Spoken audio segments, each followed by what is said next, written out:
Halo semuanya. Nah, di sesi eksplorasi kita kali ini, kita bakal menyelami satu konsep seru. Gimana peningkatan layanan berkelanjutan, atau yang lebih ngetren disebut continual service improvement, benar-benar jadi mesin penggerak utama buat pertumbuhan bisnis modern. Coba deh Anda bayangin lagi bawa mobil balap berkecepatan tinggi. Anda nggak mungkin kan ngebiarin mobil itu melaju terus-terusan tanpa pernah masuk pit stop buat ngecek mesinnya. Nah, hal yang sama persis berlaku buat layanan TI di perusahaan Anda. Jadi, ini nih pertanyaan besarnya. Gimana caranya kita nge-upgrade sebuah sistem yang secara harfiah nggak boleh mati sama sekali? Ini tuh tantangan nyata sehari-hari loh. Di dunia bisnis modern, teknologi tuh berubahnya cepat banget. Kalau layanan TI Anda cuma jalan di tempat, ya otomatis Anda sebenarnya lagi jalan mundur. Disinilah letak seninya. Kita harus bisa ningkatin performa sistem tepat di saat sistem itu lagi sibuk melayani ribuan pelanggan. Ibaratnya nih, Anda lagi nyoba tightening mesin, tapi mobilnya lagi dipacu di kecepatan 200 km per jam. Nggak masuk akal kan? Tapi harus bisa. Biar mesin TI kita tetap nyala, tapi upgrade jalan terus, hari ini kita bakal ngikutin peta jalan ini. Kita mulai dari ngebahas apa itu peningkatan berkelanjutan, ngulik dasar pengukurannya, cara bikin bisnis case, belajar siklus Deming, sampai ngebedah 7 langkah praktisnya. Oke, kita langsung aja masuk ke bagian pertama. Apa sih sebenarnya peningkatan berkelanjutan itu? Mari kita kenalan sama tokoh utama kita. Continual Service Improvement, atau yang sering disingkat CSI, dengar namanya mungkin kerasa kayak sekedar daftar checklist birokrasi yang kaku ya. Tapi sebenarnya, nggak sama sekali. CSI itu fondasi absolut. Ini adalah kunci buat mastiin efisiensi biaya, bikin pelanggan terus happy, dan yang paling penting mastiin TI itu selalu sejalan sama tujuan bisnis Anda yang terus berubah. Intinya, CSI mastiin apa yang dikerjain TI itu, ya emang itu yang dibutuhkan sama bisnis, baik buat hari ini maupun masa depan. Kalau dibayangin, CSI ini ibarat urat nadi yang nyambungin dan nopang seluruh tahapan dalam siklus hidup layanan TI. Dia nggak pernah berhenti nyedot feedback dari tahap strategi, desain, transisi, sampai operasional sehari-hari. Semua data itu diolah untuk mendorong perbaikan secara menyeluruh. Jadi ini tuh bener-bener ekosistem yang hidup. Mastiin setiap bagian saling terhubung biar performanya maksimal. Masuk ke bagian kedua, dasar pengukuran dan metrik. Karena ya, buat tahu seberapa jauh kita udah jalan, kita wajib banget tahu posisi kita lagi di mana kan? Sebelum Anda ngotak-ngatik atau bikin perubahan apapun, Anda harus nentuin yang namanya baseline atau posisi awal Anda. Analoginya gini, kalau Anda lagi balapan lari tapi nggak ada garis startnya, gimana Anda bisa buktiin kalau Anda lari paling cepat? Tanpa baseline, Anda nggak bakal bisa ngebuktiin kalau perbaikan yang Anda lakuin itu beneran berhasil atau cuma kebetulan aja.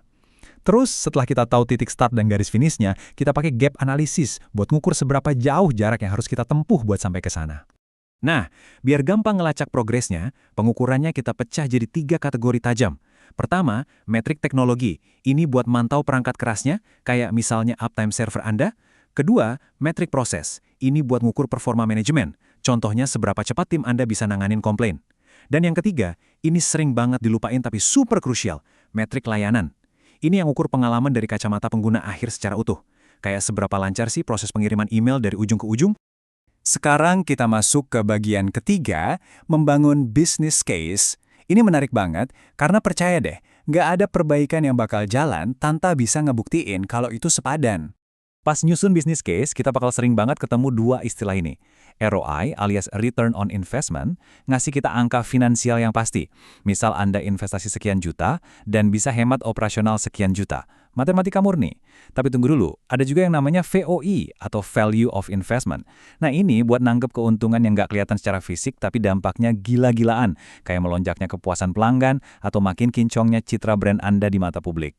4 pilar inilah yang bakal jadi senjata pamungkas atau justifikasi yang Anda butuhin sebelum bos bilang, oke, proyek jalan. Dari seberapa gede peningkatannya, keuntungan finansialnya, ROI-nya, sampai VOI-nya. Semua ini ngebentuk peta penunjuk jalan buat ngelola momentum proyek Anda ke depannya.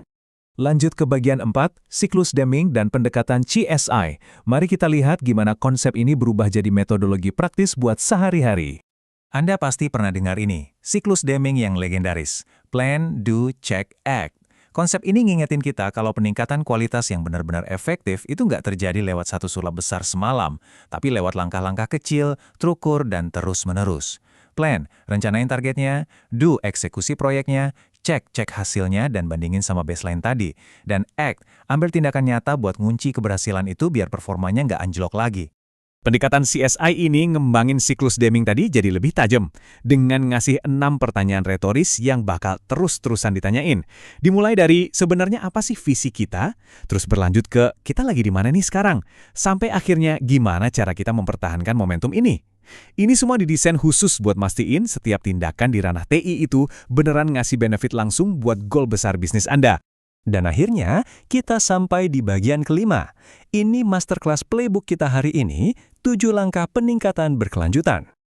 Kerangka kerja ini secara sempurna memetakan siklus Deming tadi, sekaligus ngasih lihat kita sebuah proses transformasi yang luar biasa. Dari awalnya cuma ngumpulin data mentah yang berantakan, diproses jadi informasi, dianalisis sampai jadi pengetahuan yang utuh, dan berujung jadi wisdom alias kebijaksanaan. Nah, kebijaksanaan inilah yang dipakai buat ngambil keputusan strategis tingkat tinggi di layanan TI Anda. Coba kita urai satu-satu, mulai dari netapin strategi awal, nentuin apa persisnya yang mau diukur, terus mulai kumpulin data mentahnya. Habis itu, datanya diproses dan dianalisis biar ketemu benang merahnya. Langkah ke-6, ini yang penting, menyajikan informasi itu secara visual biar gampang dipahami buat ambil keputusan. Dan terakhir, eksekusi peningkatannya. 7 langkah inilah yang jadi roda gigi penentu, yang bikin mesin TI Anda terus melaju kencang. Nah, sebagai penutup sesi eksplorasi kita hari ini, saya mau ninggalin satu pertanyaan yang super kritis dari konsep CSI. Kalau Anda udah berhasil capai targetnya nih, gimana caranya Anda ngejaga momentum ini supaya nggak berhenti? Karena gampang banget loh buat balik ke kebiasaan lama. Gimana Anda bakal ngajak tim Anda buat ngebangun budaya evolusi yang terus-menerus ini? Pikirkan itu karena jawabannya ada di tangan Anda dan komitmen tim Anda. Sampai jumpa di eksplorasi berikutnya.